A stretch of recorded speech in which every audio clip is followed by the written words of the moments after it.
Shape your career at KMCH and Dr. NGP Institutions, Coimbatore. Admissions open. Veranda Race.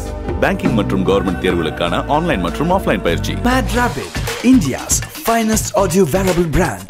Starting at 999. என்ன எங்கள் அண்ணா எங்கள் அக்கா ரொம்ப கஷ்டப்பட்டு தான் வளர்த்தாங்க. எனக்கு எல்லாமே என்னுடைய அம்மா மட்டும் தான், வேற யாருமே கிடையாது. அவ்வளோதான். சிங்கிள் பேரண்டா குழந்தைங்க 3 பேரை வளர்க்குறதுன்றது மிகப்பெரிய சேலஞ்ச் தான், கஷ்டம் தான். கூலி வேலை செஞ்சு தான் காப்பாற்றினேன். எங்கள் அப்பா பார்த்துக்கினாரு, எங்கள் அப்பாவும் இறந்துட்டார். அம்மா 100 நாள் வேலை தெரியும்ல, அந்த வேலைக்கு தான் போயிட்டு இருந்தாங்க. ஏன்னா அதில் ரொம்ப கம்மி சம்பளம் இல்லை, அதையும் நாங்கள் குடும்பத்தை மெயின்டைன் பண்ணோம். ஸோ அப்பா இறக்கும் போது நிறைய கடன் அது எல்லாமே அடைக்கணும்ல, அதுக்கு ரொம்ப கஷ்டப்பட்டுருந்தாங்க.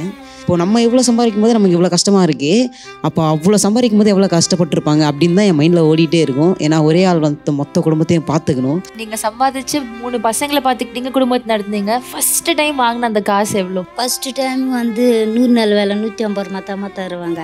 ஒரு நாளைக்கு 150 ரூபா. எப்படி 150 ரூபா பத்தும் உங்க 4 பேருக்கு சாப்பிட்றதுக்கு, பொருள் எல்லாம் வாங்குறது? அது முடிச்சுட்டு ஒரு கம்பெனிக்கு வேலைக்கு போனாங்க. ஸோ அப்போ நான் அம்மாவுக்காக கேட்டில் வெயிட் பண்ணிகிட்டு இருக்கேன். அம்மாவால் வரவே முடியல. ஸோ அங்கே ஒரு மாதிரி ஃபீல் பண்ணி சொன்னாங்க. ஸோ என்னென்னா, அனுப்ப மாட்டுறாங்க, என்னால் முடியல, நான் எவ்வளவோ கேட்டு பார்த்துட்டேன், என்னால் முடியல அப்படி சொல்லிட்டு சாயந்தரம் அம்மா அந்த கால்லாம் இருக்குல்ல, அம்மா அப்போ அங்கே உள்ள செருப்பு போடாமல் தான் இருக்கணும்னு நினைக்கிறேன். ஸோ அப்போ செம்மையாக ஒரு மாதிரி இருக்கும். அந்த டைமில் தான் ரொம்ப கஷ்டமாக இருந்துச்சு. ஸோ அப்போ தான் படிப்பில் ரொம்ப கான்சன்ட்ரேஷன் பண்ண ஆரம்பித்தேன். ஸோ ராணி மாதிரி உட்கார வைக்கணும் அப்படின்னு சொல்லிட்டு எனக்காச்சும் அப்பா இருந்திருக்கலாமே, அம்மா இவ்வளோ கஷ்டப்பட்டு இருந்திருக்க மாட்டாங்களே அப்படின்னு உங்களுக்கு தோணியிருக்கா? இப்போ கூட எனக்கு அது தோணும். ஏன்னா நிறைய பேர் ஃபாதர்ஸ் டே அன்னைக்கு நிறைய பேர் ஸ்டேட்டஸ் போடும்போது அப்பா கிட்ட ஃபோட்டோ எடுத்து, ஏன்னா லாஸ்ட்டாக எங்கள் அப்பா கிட்ட ஒரு ஃபோட்டோ கூட கிடையாது, நான் அப்பா கூட சேர்ந்து எடுத்த ஃபோட்டோ. உங்களுக்கு எத்தனை வயசு அப்போ? அப்பா சின்ன பையனாக இருந்தான், தெரியும். 2nd ஸ்டாண்டர்ட் படிச்சுட்டு இருக்கேன். அம்மா அழுதுட்டு இருக்காங்க, அக்கா அழுதுட்டு இருக்காங்க. அது மட்டும் தான் நான் பார்த்துட்டு இருந்தேன். தனியாக தான் இருப்பேன் எப்போவுமே. அப்பா நினச்சிட்டு அப்போ தான் அழுதுட்டு இருப்பேன். இப்போ தான் அழுதுட்டு இருக்கேனே கண்டி அப்பா அழுவலை.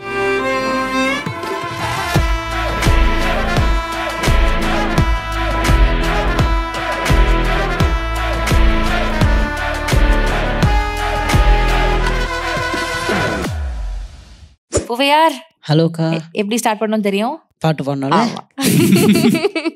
அம்மா அழுக்கா இருப்போம், கருப்பா கல்லையா இருப்போம், ஒன்னா உசுரா இருப்போம், புள்ளிங்க இருக்காங்க வேற இன்னும் ஒன்னுராவடி ராசவனி பேண்டா என்னோட கில்லா மேல அடையாருக்கும் தவுளுண்டி நீ இல்லை தவுளத்தாவே நில்லை யாழ் நண்பாணி நெஞ்சுக்குள்ள கூட இருக்கும் என் அம்மா சொன்ன வெறித்தனோ ஐநா இப்போலும் கல்லுனா நம்ம கெத்தா ஏலேலேலோ. தேங்க்யூ. தேங்க்யூ புவையார், செம்மையா பாடுறீங்க. இங்கேயும் நான் கேட்ட உடனே பாடுறதுக்கு ரொம்ப நன்றி. நிறைய மேடைகளில் பாடியிருப்பீங்க, பெர்ஃபார்ம் பண்ணியிருப்பீங்க, ஆக்ட் பண்ணியிருப்பீங்க. But this must be very special to you. அம்மா எவ்வளோ ஸ்பெஷல் உங்களுக்கு? எல்லாருக்குமே அம்மா ஸ்பெஷல் தான். அதுவும் எனக்கு ரொம்ப. ஏன்னா எனக்கு அப்பா சின்ன வயசுலேயே தவறிட்டார், அது எல்லாருக்குமே தெரியும்னு நினைக்கிறேன். அதனால் என்ன எங்கள் அண்ணா எங்கள் அக்கா ரொம்ப கஷ்டப்பட்டு தான் வளர்த்தாங்க. ஸோ எங்களால் இப்போவும் ரொம்ப கஷ்டப்பட்டு தான் இருக்காங்க. எங்கள் தொல்லைலாம் தாங்க முடியாமல் நான் ரொம்ப சேஷ்டேன். எங்கள் அண்ணன் அதுக்கு மேலே இருப்பான். ஸோ 2 பேரும் சேர்ந்து ஆனால் இருந்தாலும் ஒரு மாதிரி ஃபன்னாக தான் இருக்கும். பட் எனக்கு என்னோட உலகம், எனக்கு எல்லாமே என்னோட அம்மா மட்டும்தான், வேற யாருமே கிடையாது. அவ்வளோதான். பெரிய இழப்பு தான் இருக்கும்போது நீங்கள் ஒரு அம்மாவா, சிங்கிள் பேரண்டா குழந்தைங்க 3 பேரை வளர்க்குறதுன்றது மிகப்பெரிய சேலஞ்ச் தான், கஷ்டம் தான். அதை பற்றி சொல்லுங்கம்மா. கஷ்டப்பட்டு தான் வளர்த்தான். இருந்தாலும் இப்போ அவன் எனக்கு கொஞ்சம் இதுவாக இருக்கான், நல்லா பார்த்துக்கிறான், நல்லா செய்கிறான். கூலி வேலை செஞ்சு தான் காப்பாற்றினேன். யார் பார்த்துப்பாங்க குழந்தை? ரொம்ப பார்த்துக்கிந்து எங்கள் மாமியார் வீடு தான் ரொம்ப பார்த்துக்கினாங்க எங்களை. அப்புறமா கொஞ்சம் தான் எங்கள் அப்பா பார்த்துக்கினாரு. எங்கள் அப்பாவும் இறந்துட்டார். நமக்கு ஒன்று இருக்கும்ல, அம்மா இதுக்கு மேலே ரொம்ப கஷ்டப்படக்கூடாது, நம்ம வளர்ந்தவங்கள பார்த்துக்கணும் அப்படின்னு நம்ம ஒவ்வொரு விஷயத்தையும் பார்த்து பண்ணுறது. ஆர்ட் ஃபார்மில் வரதா இருக்கட்டும், படிக்கிறதுல இருக்கட்டும், எல்லாத்துலேயுமே அம்மாவை பெருமைப்படுத்தணும்னு பண்ணுறதுன்றது இருக்குல்ல. இதுதான் என்னுடைய லைஃப் அப்படின்னு ஃபிக்ஸ் பண்ணதே சூப்பர் சிங்கரில் தான். ஸோ அதுக்கப்புறமா இதில் ஜெயிச்சிட்டே இருக்கணும் அப்படின்ற ஒரு மைண்ட் செட் இருந்துச்சு. நான் சூப்பர் சிங்கர் முடிச்சதுக்கப்புறமா எங்கள் அம்மா வேலைக்கு தான் போயிட்டு இருந்தாங்க. அதுக்கப்புறமா தான் யோசிச்சேன், சரி அம்மா வேலைக்கு போவேனா, ஸோ நம்ம சம்பாதிக்கிறதே போதும் அப்படின்னு சொல்லிட்டு அம்மாவை இப்போ வரைக்கும் நான் வேலைக்கு போகாமல் தான் பார்த்துக்கிறேன். ஸோ எனக்கு அது கடவுள் கொடுத்த கிஃப்ட்னு நினைக்கிறேன். ஸோ இந்த வயசுலேயே அம்மா வேலைக்கு நிப்பாட்டுறது எல்லா சைல்டுக்கும் கிடைக்காது. ஸோ எனக்கு கிடைச்சிருக்கு, தேங்க்ஸ் டு காட். அதுக்கப்புறமா வந்து அம்மா சொன்ன மாதிரி வந்து அம்மாவை விட என்னுடைய ஆயா வந்து என்னை ரொம்ப பார்த்துக்கிட்டாங்க. அவங்களும் வந்து மீன் வியாபாரி பண்ணுறாங்க. ஸோ அவங்களும் வந்து பயங்கரமாக பார்த்துக்கிட்டாங்க. ஸோ அம்மா இல்லாத டைமில் வந்து ஆயா தான் எங்களுக்கு வந்து மோஸ்ட் ஆஃப் டைம் இப்போ ஏதாச்சும் வாங்கி தரதா இருக்கட்டும் எல்லாமே வந்து என்னுடைய ஆயா மட்டும் தான். ஸோ அதுக்கப்புறமா வந்து அம்மாவுடைய அப்பா, ஸோ அவங்களும் நிறைய பார்த்துக்கிட்டாரு. ஸோ அவரும் இப்போ ரீசெண்டாக தவறிட்டார். ஆனால் இப்போ ஃபஸ்ட்டு கஷ்டப்பட்டதோட இப்போ நாங்கள் எவ்வளோ கஷ்டப்பட்டோமோ அதோட நாங்கள் ரொம்ப ஹாப்பியாக இருக்கோம். அதுவே போதும் அப்படின்ற மாதிரி ரொம்ப ஜாலியாக இருக்கு. அவ்வளோதான். தேங்க்யூ அம்மாக்கு அந்த ஒரு அங்கீகாரத்தை கொடுத்ததுக்கு. ஆக்சுவலி ஏன்னா அவங்க ரொம்ப கஷ்டப்பட்டு இருந்திருப்பாங்க. இன்ஃபேக்ட் தனியாக எல்லாரையும் பார்த்துக்கிறதுக்கு ரொம்ப ரொம்ப ரொம்ப கஷ்டப்பட்டாங்க. ரொம்பலாம் இல்லை, ரொம்ப ரொம்ப. ஏன்னா வந்து அம்மா வந்து 100 நாள் வேலை தெரியும்ல, அந்த வேலைக்கு தான் போயிட்டு இருந்தாங்க. ஏன்னா அதில் வந்து ரொம்ப கம்மி சம்பளம் இல்லை, அதையும் நாங்கள் குடும்பத்தை மெயின்டைன் பண்ணோம். ஸோ அப்பா இறக்கும் போது நிறைய கடன் அது எல்லாமே அடைக்கணும்ல, அதுக்கு ரொம்ப ரொம்ப கஷ்டப்பட்டுருந்தாங்க. ஸோ இன்னும் கூட நினச்சா எனக்கு அப்படியே ஒரு மாதிரி, நான் ரொம்ப எமோஷ்னல் டைப் கிடையாது. ஸோ சிரிச்சிட்டே தான் இருப்பேன் எப்போவுமே. ஸோ அதனால் ஆனால் இப்போ தான் தெரியுது எவ்வளோ கஷ்டப்பட்டுருப்பாங்க. ஏன்னா அந்த பொறுப்பில் நம்ம இருக்கும்போது ஸோ நம்ம ஏதோ கடவுள் கொடுத்த கிஃப்டால் கொஞ்சம் சம்பாதிக்கிறோம். ஸோ அதோடய அம்மா ரொம்ப கம்மியாக சம்பாதிச்சாங்க. ஸோ அதனால் அப்போது நம்ம எவ்வளோ சம்பாதிக்கும் போது நமக்கு இவ்வளோ கஷ்டமாக இருக்குது, அப்போ அவ்வளோ சம்பாதிக்கும் போது எவ்வளோ கஷ்டப்பட்டுருப்பாங்க அப்படின்னு தான் என் மைண்டில் ஓடிட்டே இருக்கும். ஏன்னா ஒரே ஆள் வந்து மொத்த குடும்பத்தையும் பார்த்துக்கணும். ஸோ இப்போ தான் தெரியுது அதோட வலி என்ன அப்படின்னு சொல்லிட்டு, அதனால் இப்போ தான் ரொம்ப எமோஷ்னல் ஆகுது. நீங்கள் சம்பாதிச்சு 3 பசங்களை பார்த்துக்கிட்டீங்க, குடும்பத்தை நடத்துனீங்க. ஃபர்ஸ்ட் டைம் வாங்கின அந்த காசு எவ்வளோ? ஃபஸ்ட்டு டைம் வந்து 100 நாள் வேலை 150 ரூபா தான் தருவாங்க. ஒரு நாளைக்கு 150 ரூபா. ஆமாம். எப்படி 150 ரூபா பத்தும் உங்க 4 பேருக்கு சாப்பிட்றதுக்கு, பொருள் எல்லாம் வாங்குறதுக்கு? அதெல்லாம் என்ன மீட்டிங் பண்ணிங்கம்மா. 4 பேருக்கு ஒரு நாளைக்கு 150 ரூபால 3 வேளை சாப்பாடு மேனேஜ் பண்றது அம்மா பெரிய விஷயமா, மிகப்பெரிய விஷயம். நீங்க அப்போல்லாம் கம்மி தானே அந்த அரிசி விலை, அது இப்போ தான் கொஞ்சம் அதிகம். அப்பயும் அப்போயும் கொஞ்சம் எங்கள் மாமியாருக்கு வாங்கின்னு வந்து மளிகை சாமான்லாம் வாங்கின்னு வந்து போட்டுருவாங்க. அதில் அந்த காசு வச்சு இவங்களுக்கு ஏதாச்சும் புக்கு பேனா அப்படி வாங்கி தரும். அந்த தருணத்துல உங்களுக்கு சப்போர்ட்டிவா, உங்களுக்கு ஹெல்ப் பண்ண கூட நின்னவங்க யாருமா? எங்கள் மாமியார் தான் ரொம்ப நின்னாங்க. அப்புறமேட்டு தான் எங்கள் வீட்டுக்காரு இது பண்ணி வைத்த எங்கள் அப்பா கொஞ்சம் நல்லா பார்த்துக்கினேன். இந்த ஒரு இன்சிடென்ட் என் லைஃப்ல நடந்துச்சு, என்னால் அதை தாங்கிக்கவே முடியல, இதனால் பார்க்கவே முடியல. அப்போ டிசைட் பண்ணேன், நான் வந்து என் அம்மாவை பார்த்துக்கணும், ராணி மாதிரி பார்த்துக்கணும், அப்போ ஆசைப்பட்டேன் அப்படின்னு ஏதாவது இன்சிடென்ட் இருக்கா? ஒரு வருஷத்துக்கு 100 நாள் வேலை தான், 100 நாள் தான் இருக்கும், அவ்வளோதான் இருக்கும். அது முடிச்சுட்டு ஒரு கம்பெனிக்கு வேலைக்கு போனாங்க. ஸோ அப்போ நான் வந்து அம்மாவுக்காக கேட்டில் வெயிட் பண்ணிகிட்ருக்கேன். ஸோ எதுக்குன்னா சைன் போடுறதுக்கு. ஸோ எங்கள் ஸ்கூலில் வந்து மார்க் சர்டிஃபிகேட்டில் சைன் பண்ணணும். ஸோ அப்போ வெயிட் பண்ணிகிட்டு இருக்கும்போது நான் ரொம்ப ரொம்ப நேரமாக வெயிட் பண்ணிட்டு இருந்தேன். அம்மாவால் வரவே முடியல. ஸோ வந்து அங்கே வந்து ஒரு மாதிரி ஃபீல் பண்ணி சொன்னாங்க.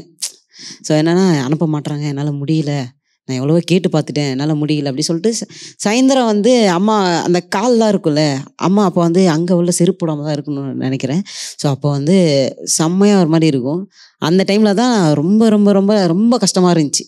ஸோ அப்போ தான் வந்து படிப்பில் ரொம்ப கான்சன்ட்ரேஷன் பண்ண ஆரம்பித்தேன். ஸோ படித்தே ஆகணும், நம்ம படித்து ஒரு பெரிய வேலைக்கு போகணும் அப்படி சொல்லிட்டு அப்போ வந்து எனக்கு 6th 7th படிச்சுட்ருக்கேன். ஸோ அந்த டைமில் அப்போ தான் வேறு லெவலில் படித்து பெரிய ஆளாக வந்து அம்மாவை ராணி மாதிரி உட்கார வைக்கணும் அப்படின்னு சொல்லிட்டு 7th அப்புறம் தான் சூப்பர் சிங்கர் எனக்கு வந்துச்சு. ஸோ அதுக்கப்புறமா சூப்பர் சிங்கர் அப்படியே ஜர்னி பண்ண ஆரம்பிச்சிட்டேன். என்னைக்காச்சும் அப்பா இருந்திருக்கலாமே, அம்மா இவ்வளோ கஷ்டப்பட்டு இருந்திருக்க மாட்டாங்களே அப்படின்னு உங்களுக்கு தோணியிருக்கா? இப்போ கூட எனக்கு அது தோணும். ஏன்னா நிறைய பேர் வந்து ஸ்டேட்டஸ் போடுவாங்க அப்பாவுக்காக. ஸோ ஃபாதர்ஸ் டே அன்னைக்கு வந்து நிறைய பேர் வந்து ஸ்டேட்டஸ் போடும்போது அப்பாவுக்கிட்ட ஃபோட்டோ எடுத்து, ஏன்னா லாஸ்ட்டாக வந்து எங்கள் அப்பா கிட்ட ஒரு ஃபோட்டோ கூட கிடையாது, நான் அப்பா கூட சேர்ந்து எடுத்த ஃபோட்டோ. ஸோ அம்மா, அண்ணன், அக்கா, அப்பா, இவங்க 4 பேர் மட்டும் தான் இருப்பாங்க. ஒரு ஃபோட்டோ அதுதான் லாஸ்ட்டாக எடுத்த ஃபோட்டோ. ஸோ அதில் நான் இருந்திருக்கலாமோ அப்படின்னு தோணும். ஏன்னா அதை எடுத்து கூட ஸ்டேட்டஸ் வைக்கலாம்ல. ஸோ அதில் நான் இருந்திருக்கேன். அதுதான் ரொம்ப கஷ்டப்படுத்தும். இப்போ கூட நான் அப்பாவை நினச்சி ரொம்ப கஷ்டப்பட்டுட்டே இருப்பேன். இப்போ வரைக்கும் அப்பாவை மிஸ் பண்ணிட்டே தான் இருக்கேன் ரொம்ப. ஸோ எனக்கு அப்பா வந்து ரொம்ப பிடிக்கும். அதனால் நான் அப்பாவை வந்து ரொம்ப மிஸ் பண்ணிகிட்டே இருப்பேன். அப்பா எங்கேயோ தான் இருக்காங்க, உங்களோட க்ரோத் எல்லாம் பார்த்து உங்களை ப்ளஸ் பண்ணிட்டு ரொம்ப சந்தோஷப்பட்டுட்டு இருப்பாங்க. கண்டிப்பாக. எனக்கு நான் வந்து சீக்கிரமாக யாரையும் நம்ப மாட்டேன். ஸோ பழகிட்டேன்னா அவங்ககிட்ட சீக்கிரமாக நம்பிடுவேன். ஸோ நான் நிறைய நம்புறது இன்னொன்று கடவுள், இன்னொன்று அப்பா, அவ்வளோதான். வேறு யாரும் எனக்கு வேணாம், இவங்க இருந்தால் நான் லைஃப் ஃபுல்லாக ஜென் பண்ணிக்கிட்டே இருப்பேன், அவ்வளோதான். ஸோ எனக்கு ஸ்பெஷல் அப்பா தான். அப்பா எப்படி இறந்தாரு, எப்போ இறந்தாரு? ஒரு 10 வருஷத்துக்கு முன்னாடி தான் இறந்துட்டார் அவர். நல்லா தான் இருந்தார். ஹாஸ்பிட்டலுலாம் கூட்டின்னு போயிட்டு இங்கே முடியாதுன்ட்டாங்க பெரும்புதூரில். அப்புறமா திருவள்ளூருக்கு போனோம். திருவள்ளூருக்கு போயிட்டு ட்ரீட்மெண்ட்லாம் பார்த்தாங்க. பார்த்துட்டு கொஞ்ச நேரம் கழிச்சு என்னை பார்த்துக்கிட்டே இருந்தார். இப்படி பார்த்துன்னு இருக்கும்போதே இறந்துட்டார். என்ன பிரச்சனைமா அப்பாவுக்கு? ஒரு பிரச்சனையும் சொல்லலை, நல்லா தான் இருந்தார், நல்லா சாப்பிட்டாரு, வயிறு வலிக்குதுன்னு சொன்னார், அவ்வளோதான், வேறு எதுவுமே இல்லை. ஞாயிற்றுக்கிழமை சொன்னார், திங்கக்கிழமை ஹாஸ்பிட்டலுக்கு கூட்டின்னு போனால் உடனே இறந்துட்டார். 11 மணிக்கெல்லாம் இறந்துட்டார். வேற உங்களுக்கு எத்தனை வயசு அப்போ? அப்போ சின்ன பையனாக இருந்தான், தெரியாது. செகண்ட் ஸ்டாண்டர்ட் படிச்சிட்டு இருக்கேன். செகண்ட். இந்த நியூஸ் கேட்டதுக்கப்புறம் உங்களுக்கு ஏதாவது தெரியுமா இது இது என்ன அப்படின்றது? அதுதான் நான் சொன்னல, நான் ரொம்ப எமோஷனல் டைப் கிடையாது. அப்பா இருக்கும்போது எனக்கு வந்து ரொம்ப சின்ன பையன்ல, ஸோ விளையாடிட்டு தான் இருப்பேன், அந்த டைமில் விளையாடிட்டு தான் இருப்பேன். அப்பா இறந்துட்டாருன்னே ஒரு மாதிரி ரொம்ப எமோஷனல் ஆச்சு. பட் இருந்தாலும் எனக்கு அது பெருசாக தெரியல, அப்போ தெரியல. ஸோ இப்போ தான் ரொம்ப ரொம்ப ரொம்ப இதுவாக இருக்குது. புரிஞ்சுக்கக்கூடிய வயசு கூட இல்லை அப்போ கிடையாது எனக்கு.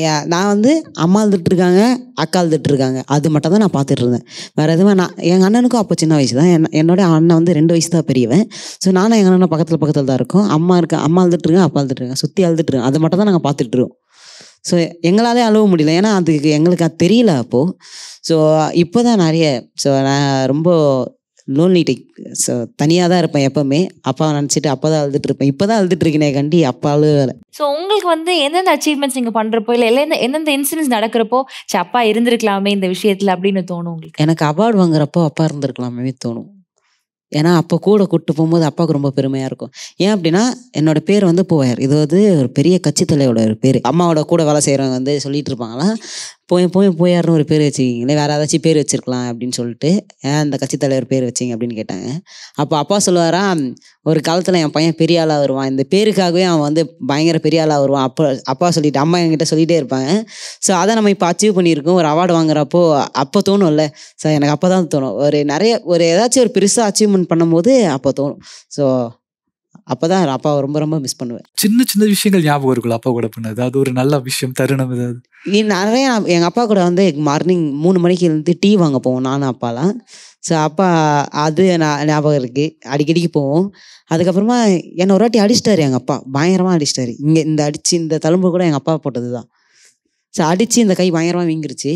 ஸோ ஒரு வாட்டி ஹாஸ்பிட்டல் கூப்பிட்டு போகும்போது எனக்கு இந்த கை ட்ரீட்மெண்ட் பண்ணும்போது எங்கள் அம்மா இங்கே இருக்காங்க, எங்கள் அப்பா வெளியே நின்றுருக்காரு. ஸோ அப்போ வந்து நிறைய கத்தும்போது நான் அம்மாலாம் கத்தலை, அப்பா தான் கத்துறேன். ஸோ அப்பா என்னை தோள்கட்டு மேலே தூக்கிட்டு வந்துட்டே இருக்காரு அங்கேருந்து, ஏங்க ரோட்டில் இருந்து வீட்டுக்கு வரைக்கும் தோள்கட்டு மேலே தூக்கிட்டு வந்துரு, அது ஞாபகம் இருக்குது. அப்புறமா கிரகம் தூக்குவாங்கல்ல, ஒரு வாட்டி தூக்கிட்டா இன்னொரு வாட்டி அந்த ஆசை வரும், அதை வந்து எங்கள் அப்பா வந்து செஞ்சு தருவார். ஸோ எங்கள் கூட ஒரு 3 பேர் இருப்பானுங்க, நானும் அஜி சார்கேஷ்னு 3 பேர் தான் எப்போ ஒன்றா இருப்போம். ஸோ எங்கள் 3 பேருக்கு செஞ்சு தருவார், நாங்கள் அந்த கிரகத்தை வச்சுட்டு ஜாலியாக விளையாடிட்டு இருப்போம். ஸோ அது எல்லாம் நிறைய ஞாபகம் இருக்குது எங்கள் அப்பாவை பற்றி. எமோஷனலாக ரொம்ப நேரமாக போயிட்டு இருக்க மாதிரி இருக்குது, கொஞ்சம் ஃபன்னாக எக்ஸ்ப்ளோர் பண்ணலாம். எங்களுக்கு அவரை பார்க்கும்போது தெரியுமா எந்த அளவுக்கு சுட்டி பையன் அப்படின்ட்டு, டிவியில் பார்க்கும்போது சரி, படங்களில் பார்க்கும்போது சரி, எந்த அளவுக்கு சுட்டி பையன், எவ்வளோ வாழுத்தனம் பண்ணுவாருன்னு. நாங்கள் பார்க்கறதுக்கு முன்னாடி இருந்தே பார்த்துருக்கீங்க வீட்டில் எவ்வளோ வாழு தலைவன்.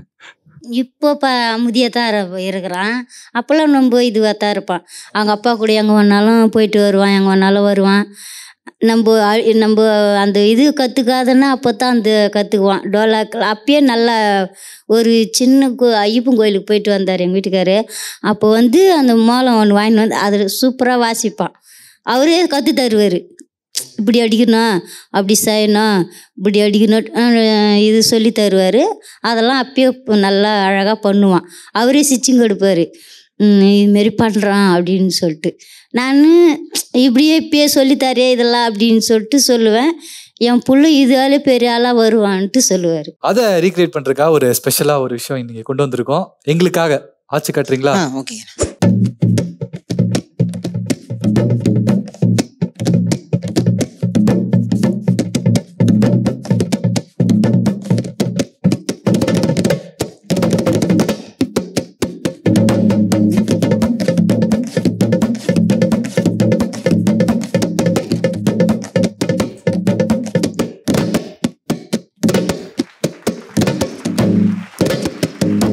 சூப்பராக இருந்துச்சு தாங்க, தேங்க்யூ ஸோ மச். தேங்க்யூ. அவரை நீங்கள் டிவியில் பார்க்குறப்போ உங்களுக்கு எவ்வளோ ஹாப்பியாக ரொம்ப பெருமையாக இருந்ததுமா. நம்ம புள்ளியா இப்படி பாடுவான்னு நான் நினைக்கவே இல்லை. உங்களுக்கு அப்போ அவ்வளோவா நீங்கள் நினச்சி பார்க்கல இப்படியெல்லாம் பாடுவார் வந்து டிவிக்கு போகும்போது அவங்களுக்கு தெரியவே தெரியாது. நாங்கள் ஷூட்டிங் டேரெக்டாக கூப்பிட்டு போய் தான் விட்டோம். நாங்கள் டிவிக்கு போகும்போது அவங்களுக்கு தெரியவே தெரியாது. நாங்கள் ஆடிஷன் போனது எதுவுமே அவங்களுக்கு தெரியாது. டேரெக்டாக நான் விஜய் டிவியில் செலக்ட் ஆகிருக்கேன் அப்படின்னா ஐச்சிப்பேன் அப்படின்ட்டு போயிட்டாங்க. ஆமாம் அப்படி தான் சொன்னேன். நம்பல யாருமே நம்பல. நான் அப்புறமா ஷூட்டு அப்புறமா தான் இந்த இதில் டிவியில் பார்க்கும்போது தான் எல்லாமே அப்போ கூட நான் சரியாக பார்க்கல. நாங்கள் ஒரு கம்பெனியில் வேலை செஞ்சேன்னு சொன்னால அவங்க சொன்னாங்க உங்கள் பையன் இதுமாரின்னு செல்லில் காட்டினாங்க. அப்புறமா நான் மறுபடியும் வந்து ஞாயிற்றுக்கிழமை பார்த்தேன் பாடணும். அப்போ தான் கப்பீஸுன்னு சொல்லிட்டு மாக்காப்பா கூப்பிட்டாரு. அப்போ தான் எனக்கு தெரியும். ஊர்ல இருக்கவங்க உங்க பையனை பத்தி பெருமையா பேசுறது எப்படிமா இருக்கும்? ஒவ்வொருத்தர் பார்த்து நேத்து பாட்டு பாடினா பேச கூட மாட்டாங்க, போய் பாடிக்கிட்டு இருக்கான் அப்படிலாம் சொல்லுவாங்களா? பெருமையா சொல்லுவாங்க. பேச மாட்டான் அப்படின்ட்டு கூட சொல்லுவாங்க. அமைதியாக போவான், அமைதியாக வருவான். எங்கள் அம்மா வீடு பக்கத்தில் தான் இருக்குது. அப்போ கூட அங்கே ஆயா வீடுன்னு போக மாட்டான். எங்கள் அம்மா சொல்லுவாங்க வந்தால் கூட பேச மாட்டாராம்மா அப்படின்னு சொல்லிட்டு சொல்லுவாங்க. அமைதியாக போவான், அமைதியாக வருவான். அதெல்லாம் ஆக்டிங்கா பூவையார்? எது இல்லை, நான் வீட்டிலலாம் ரொம்ப அமைதியாக தான் இருப்பேன். அந்த செல்லு எடுத்தான்னா கையில் வீட்டு எங்கேயுமே போக மாட்டான். அந்த அங்கேயே தான் போட்டுட்டு. நான் சூப்பர் சிங்கர் போயிட்டு 5 வருஷம் ஆயிடுச்சுல. இப்போ தான் ஒரு 6 மாசமாக தான் வீட்டை விட்டு வெளியே போகிறேன். அப்போல்லாம் வீட்டை விட்டு வெளியவே போக மாட்டேன். ஏன்னா இவங்க அனுப்ப மாட்டாங்க. வீட்டை விட்டு வெளியே போனால் அவனை பிச்சிருவான் ஒன்று அப்படின்னு சொல்லுவான். அவ்வளோதான், அப்படியே சைலண்டாக இருப்பேன். அவங்க சொன்னா நீ அப்படியே கேட்டுப்ப. அப்படியே உண்மையாதான் அடிப்பாங்க, பயங்கரமா அடிப்பாங்க. என்ன ஏதாவது மறக்க முடியாது அடி ஞாபகம் இருக்கா? இதெல்லாம் கரண்டி அந்த மாதிரி பல விஷயங்கள் வச்சு அடி வாங்குவோம். என்ன ஒரு வாட்டி ஒரு குச்சியில ஒரு பயங்கரமான செம்ம பெரிய குச்சி அது ஓட விட்டு வச்சாங்க. என்ன துரத்தி செம்ம அடி வச்சேன். நான் ஏதோ ஒன்று கேட்டேன், வாங்கி தரலான்ட்டாங்க. எனக்கு வேணும்னு ரொம்ப நேரமா எழுதிட்டு இருந்தேன். ஸோ அதனால அடிச்சாங்க. கத்துறேன் நான். அப்புறமா எங்க பெரியம்மாலாம் வந்து அது பண்ண பேர் தான் அப்புறம் விட்டாங்க. ஓகே. ஆமா, கோவம் வரும் பயங்கரமா இல்ல? கோவம் வருமாமா. எங்க அம்மா எங்க கத்துனா அந்த பக்கத்து தெருவு கேட்கும். நிஜமாவா? நீ என்னடானா பேச மாட்டோம் சொல்ற, அது நம்ம முடியல. அவங்க பயங்கரமா கத்துவ அப்படின்னு சொல்ற, அதையும் நம்ம அப்படியே ஆப்போசிட். இப்போ இங்க எப்படி இருக்காங்களோ இதுக்கு ஆப்போசிட்ல அப்படியே அங்க இருப்பாங்க. நான் இங்க எப்படி இருக்கணும் இதுக்கு ஆப்போசிட்ல அப்படியே வீட்டுல இருப்பேன். அவ்வளவுதான். எங்க வீட்லயே பயங்கரமா பேசுறது எங்க அம்மா தான். ஆனா வெளியே வந்தா பேசவே மாட்டாங்க. சூப்பர் சிங்கர் மேடையில கூட நீ வந்து ஃபினாலேல அப்பாக்காக ஒரு பாட்டு பாடணும் அப்படின்னு தான் ஆசைப்பட்டேன். அப்பாக்காக பாட்டு பாடியாச்சு. அப்பாவை பெருமைப்படுத்துற மாதிரி பல விஷயங்கள் நீ பண்ணிட்டே இருக்கிற. அம்மாக்காக ஒரு பாட்டு பாடணும் அப்படின்னு நாங்க ஆசைப்படுறோம். ஒரு பாட்டு எங்களுக்காக பாட முடியுமா அம்மாக்கு டெடிகேட் பண்ணி? எனக்கு அம்மா சாங்லேயே ரொம்ப ஃபேவரட்டான சாங்னா வந்து இந்த சாங். உருவம் கொடுத்த அம்மாவுக்கு கம்பளை வாங்கி தரணும், என்ன உயிரா நினைச்ச தாய்க்கு நான் செயினை வாங்கி தரணும். அம்மா இல்லா உலகிலே சொந்தன்னு சொல்ல யாருமில்ல, அம்மா இல்லா உலகிலே சொந்தன்னு சொல்ல யாருமில்ல. அம்மா தாண்டா எல்லாம் நீ அம்மாவை பார்த்துக்க நல்லா, அம்மா தாண்டா எல்லாம் நீ அம்மாவை பார்த்துக்க நல்லா. உருவம் கொடுத்த அம்மாவுக்கு கம்பளை வாங்கி தரணும், என்ன உயிரா நினைச்ச தாய்க்கு நான் செயினை வாங்கி தரணும். அடடடா, அழகா இருக்கு உன்னுடைய பாடல். ரொம்ப அர்த்தமான ஒரு பாட்டாக இருக்குது. In fact thank you Poovaiyar. ஸோ இந்த தருணத்தில் ஃபேமிலி ஸ்டாரோட ஷோவில் நீங்கள் இருக்கிறது வந்து எங்களுக்கு ரொம்ப ரொம்ப ஹாப்பி. அம்மாவை வந்துட்டு நீ நிறைய விஷயங்கள் பண்ணி ஹாப்பி பண்ணுற. ஆனால் இன்னைக்கு இன்னும் நீ அங்கீகரிக்கிறதுக்காக நாங்கள் ஒரு ஸ்பெஷல் விஷயம் அரேஞ்ச் பண்ணியிருக்கோம். அது பண்ணிடலாமா? கண்டிப்பாக. எஸ். ஸோ அம்மாவுக்கு நீயே உன்னுடைய கையால் இந்த ஒரு அழகான விஷயத்தை பண்ணிடலாம்.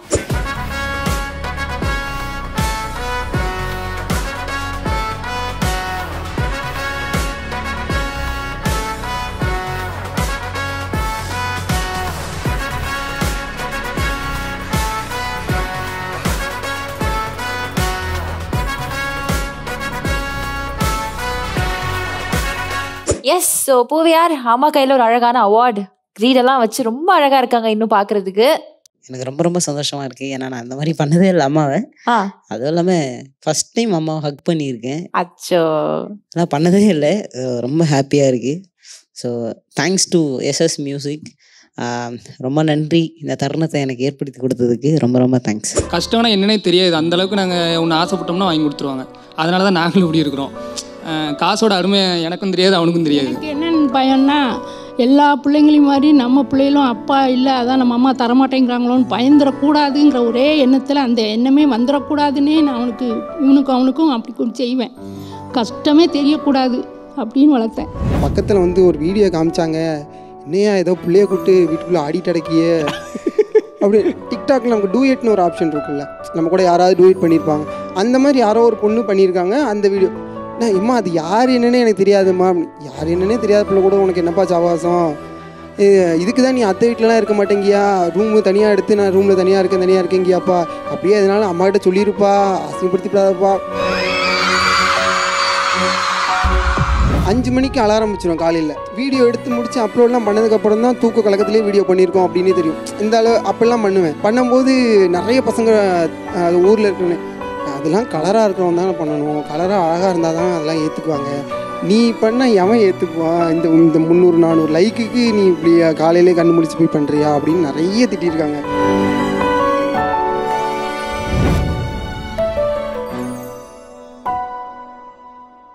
Shape your career at KMCH and Dr. NGP Institutions, Coimbatore. Admissions open. Veranda Race.